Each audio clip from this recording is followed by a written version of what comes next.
A Bad Case of the Amazon Gimmies. Written by Sister Michelle Watson.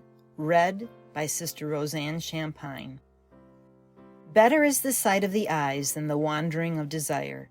Ecclesiastes 6:9. I can't remember exactly when my 6-year-old son learned about his Amazon wish list, but it's a day that I've come to rue bitterly. I keep an Amazon wish list for him and his brother. Every time a birthday or Christmas comes around, I stock the wish list with items they've asked for. I share it with grandparents, aunts and uncles, and other family members.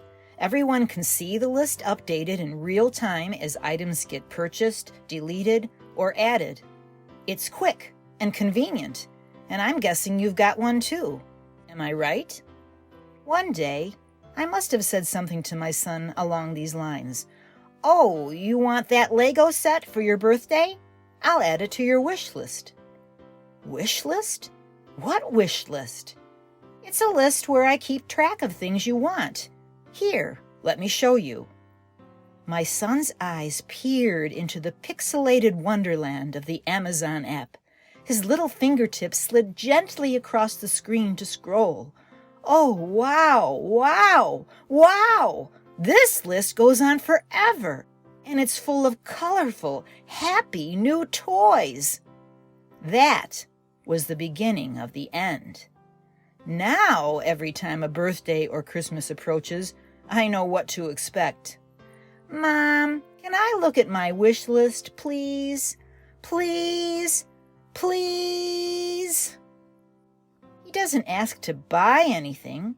He just wants to cup my phone in his darling little hand and scroll through the gorgeous list of toys and dream about what it would be like to play with them. Now picture this in your head. An active, healthy 6-year-old boy is sitting at the kitchen table with a phone, looking at pictures of toys he does not own.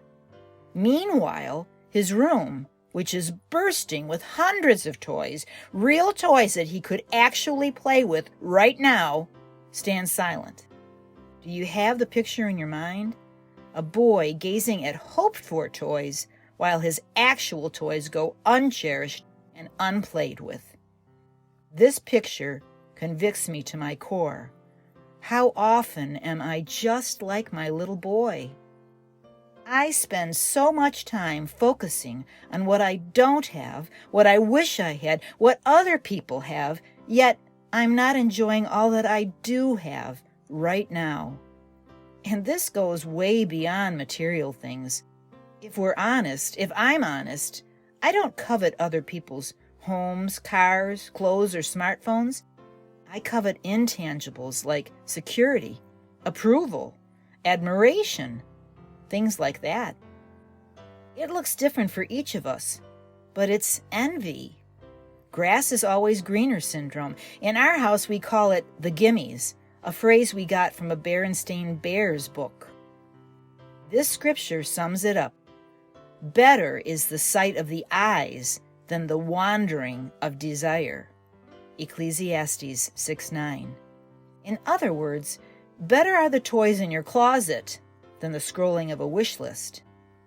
It's better for me to focus on what God has provided for me here and now in this present moment than for my mind to constantly fixate upon and chase after what I don't have, always scrolling that proverbial Amazon wish list.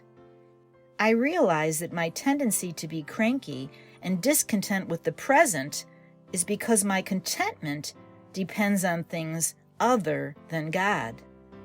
Ecclesiastes calls it the wandering of desire. Wandering, as in roaming around, prowling about, always looking for that next thing, the thing that'll make life good. This scripture is warning me that the wandering of desire never finds rest. This kind of wandering is very different from hoping in the Lord. It's a totally different ball of wax to be a God-trusting dreamer who yearns for better days to come in the Lord, like the hope we have for salvation, for Zion, for Israel's return. Those visions are fixed points in a God-ordained future. They don't require us to wander around. They are arrows that point us toward a sure promise. We can see them with our spiritual sight and rest in those promises right now. So today, I thank God for the sanctifying lesson that I've been learning as I parent my son. I want Jesus to open my spiritual eyes to what He's blessed me with today and live in constant gratitude and satisfaction in Him.